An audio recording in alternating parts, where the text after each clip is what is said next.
teman-teman. Hari ini kita akan berdiskusi tentang bagaimana mempersiapkan presentasi yang efektif. Nah, jadi ada 4 pilar utama yang akan kita bahas di sini.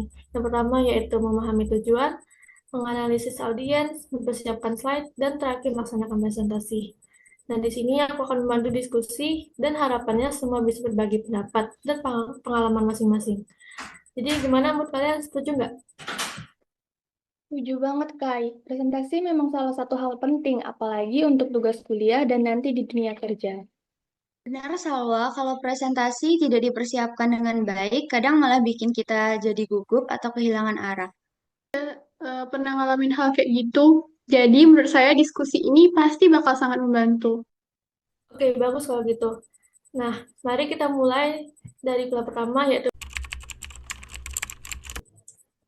Nah, menurut kalian nih, kenapa kita harus memahami tujuan dari presentasi sebelum memulai? Tujuan itu seperti kompas untuk presentasi kita. Kalau kita tidak tahu tujuannya, bisa jadi pesan kita malah nggak sampai ke audiens. Setuju banget Putih. Kalau tujuan nggak jelas, audiens malah bingung, bahkan bisa salah paham dengan apa yang kita sampaikan. Saya pernah mengalami hal seperti itu waktu presentasi kelompok. Kita nggak sepakat tujuan akhirnya. Nah, akibatnya beberapa anggota ngomong hal yang bertolak belakang. Itu pelajaran penting sih Kansa. Kalau saya sebelum presentasi biasanya menetapkan dulu apakah saya mau memberi informasi, meyakinkan audiens, atau meminta mereka mengambil tindakan. Dalam konteks akademik sendiri, tujuan presentasi sering kali adalah menyampaikan hasil penelitian atau proyek, tapi tetap harus ada fokus utama. Misal, apakah kita mau menunjukkan metode atau hasilnya? Betul, selain itu juga penting juga untuk menyesuaikan tujuan dengan durasi presentasi kita. Jangan terlalu banyak yang ingin disampaikan dalam waktu yang singkat.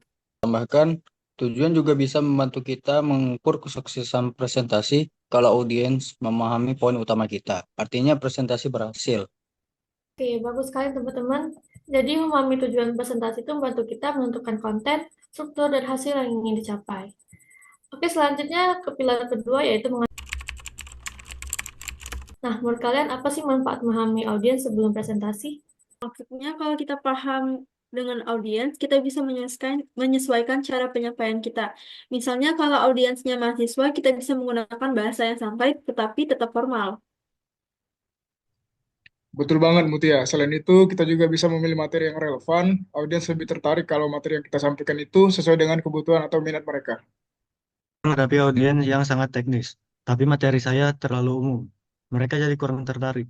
Jadi memang penting untuk tahu tingkat pemahaman audiens. Selain isi, gaya penyampaian juga harus diperhatikan. Kalau audiens formal, tentu kita harus lebih serius. Tapi kalau audiens santai, kita lebih interaktif.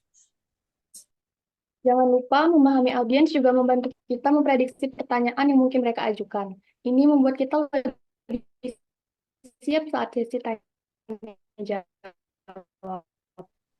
Saya setuju dan menurut saya analisis audiens juga membantu dalam menentukan contoh yang digunakan. Misalnya untuk mahasiswa IT, kita bisa pakai contoh teknologi terkini. Oke, masukan kalian tadi sangat bagus. Jadi kunci dari menganalisis di audiens adalah memahami latar belakangnya, kebutuhan dan ekspektasi mereka agar presentasi kita itu lebih relevan dan efektif. Baik, selanjutnya kita masuk ke pilar ketiga yaitu Nah, bagaimana sih menurut kalian cara membuat slide yang menarik dan efektif? Menurut saya, slide-nya harus sederhana, jangan terlalu banyak teks, dan berisi poin-poin yang sudah ada. Saya juga selalu menggunakan gambar atau diagram untuk membantu menjelaskan poin-poin penting. Visual itu penting supaya audiens kita tidak bosan dengan materi yang kita sampaikan. Selain itu, warna juga harus diperhatikan. Jangan sampai warna teks dan latar belakang membuat tulisan sulit untuk dibaca.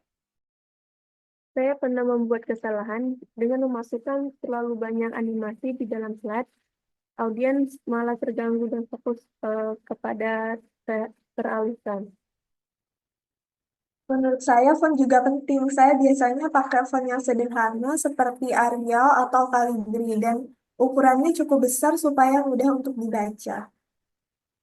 Benar, dan jangan lupa untuk konsisten. Slide yang terlalu banyak variasi justru membuat audiens bingung. Bagus sekali. Jadi prinsip utama dalam buat slide adalah sederhana, relevan, menarik, dan mudah dibaca. Oke, terakhir kita masuk ke pilar keempat nih, yaitu apa saja sih yang perlu diperhatikan saat menyampaikan presentasi? Saya rasa yang paling penting itu adalah latihan, karena dengan latihan itu kita bisa lebih percaya diri dan mengatur waktunya bisa dengan sangat baik. Nah, iya Kevin. Selain itu, kontak mata juga penting. Itu menunjukkan bahwa kita menghargai audiens dan menciptakan koneksi. Jangan lupa pada intonasi kalau penyampaian datar, audiens akan bosan. Kita harus menekankan poin-poin penting dengan suara yang lebih tegas. Gestur tubuh juga penting. Kalau kita terlalu kaku, audiens bisa merasa tidak nyaman. Nah, gestur yang natural akan membuat presentasi kita akan jauh lebih hidup. Saya juga belajar untuk tidak membaca slide sepenuhnya. Slide hanya pendukung. Kita harus menjelaskan dengan kata-kata kita sendiri. Dan jangan lupa untuk bersikap tenang saat ada pertanyaan yang sulit. Kalau tidak tahu jawabannya, lebih baik jujur dan berjanji untuk mencari tahu. Ya, setuju. Jadi selama presentasi itu kita harus percaya diri, interaktif, dan fokus pada audiens. Itulah kunci keberhasilannya. Oke, terima kasih atas diskusinya, teman-teman.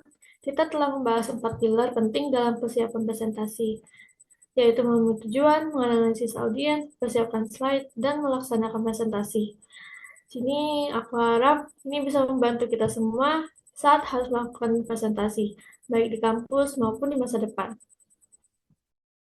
Benar banget Kak, jadi diskusi ini sangat membantu, jadi saya lebih paham bagaimana cara mempersiapkan presentasi dengan baik.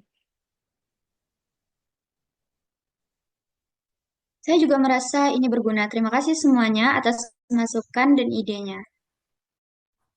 Ya, sama-sama Shipana. Kalau ada tambahan ide atau pengalaman, silakan berbagi di lain waktu ya. Sampai jumpa di diskusi berikutnya. Saya akhiri, wassalamualaikum warahmatullahi wabarakatuh. Waalaikumsalam. Wah.